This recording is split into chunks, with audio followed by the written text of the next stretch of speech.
അപ്പോൾ എനിക്ക് ചോദിക്കാനുള്ളത് ഇപ്പോൾ ഒരു മാരേജ് അതാണല്ലോ ഏറ്റവും കൂടുതൽ ഒരു ലൈക്ക് യുനോ ബ്ലഡ് റിലേഷൻ അല്ല, but that relation should you know ഒരു നീണ്ട റിലേഷൻഷിപ്പാണ്. അതെ. അപ്പോൾ എന്തായിരിക്കും ഇതിൻ്റെ ഒരു പില്ലോ? സോ നമ്മൾ ചൂസ് ചെയ്യുന്ന ആകെയുള്ള ഒരു റിലേഷൻഷിപ്പ് ഫോർ എവർ എന്ന് പറയുന്നത് മാരേജസ് അല്ലെങ്കിൽ ഒരു റൊമാൻറ്റിക് റിലേഷൻഷിപ്പാണ്.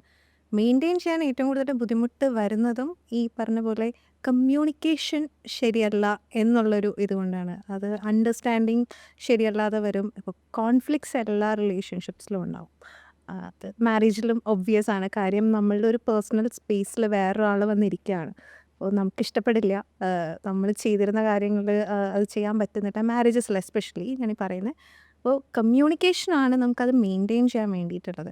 നമുക്കിഷ്ടപ്പെടാത്ത കാര്യങ്ങൾ അല്ലെങ്കിൽ നമുക്ക് ഇഷ്ടമുള്ള കാര്യങ്ങൾ അത് കമ്മ്യൂണിക്കേറ്റ് ചെയ്യുക എന്നുള്ളത്. അപ്പോൾ നമ്മൾ വിചാരിക്കും എന്തോ അങ്ങ് വാതുറന്നങ്ങ് പറയുന്നതാണ് കമ്മ്യൂണിക്കേഷൻ. ഞാൻ ഭയങ്കര സ്ട്രെയിറ്റ് ഫോർവേഡാണ്, ഞാൻ ബ്ലണ്ടായിട്ട് പറയും, ഞാൻ ഭയങ്കര ഓണസ്റ്റാണ് എന്ന് പറയുമ്പോഴും അതും ശരിയായിട്ടുള്ളൊരു രീതിയല്ല എന്ന് പറയേണ്ടി വരും. കാര്യം നമ്മൾ പറയുന്നൊരു ടോൺ, പറയുന്ന രീതി, മറ്റുള്ളവരെ ഹേർട്ട് ചെയ്യാതെ പറയുക, നമുക്കെന്താ ഫീൽ ചെയ്യുക എന്നുള്ളത് അത് പറഞ്ഞ് അവതരിപ്പിക്കുക എന്ന് പറയുന്നതും something a lot of people have to learn.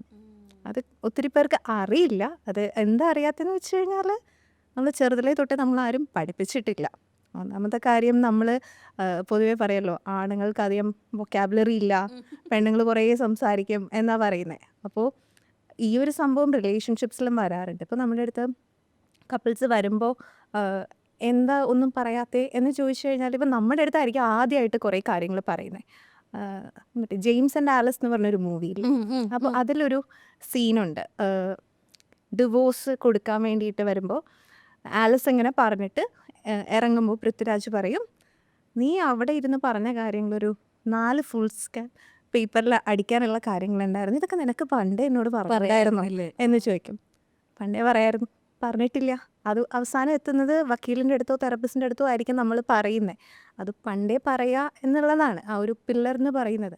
അത് നേരത്തെ അറിഞ്ഞാലേ ഉള്ളൂ. അപ്പോൾ തന്നെ മനസ്സിലാക്കിക്കൂടെ ഇത് ഞാൻ പറയണോ? എനിക്ക് എൻ്റെ അടുത്ത് സ്നേഹം ഉണ്ടെങ്കിൽ അത് മനസ്സിലാക്കില്ലേ? ആർക്കും അതിനുള്ള കഴിവൊന്നുമില്ല. ഇപ്പം എന്താ മനസ്സ് വായിക്കാനൊന്നും നമുക്ക് പറ്റില്ല. നമുക്ക് എന്താ വേണ്ടതെന്ന് നമ്മൾ പറയുക തന്നെ വേണം. So that's A pillar of every relationship അല്ലേ വുഡ് സേ. അപ്പം ഇപ്പം ഡോക്ടർ ഒരു സൈക്യാട്രിസ്റ്റ് ആണ്, അതിൻ്റെ കൂടെ തന്നെ ഒരു സെക്സോളജിസ്റ്റ് ആണ്. എനിക്കത് കുറച്ച് ഇൻട്രസ്റ്റിംഗ് ആയിട്ട് തോന്നി. ബിക്കോസ് ഞാൻ PG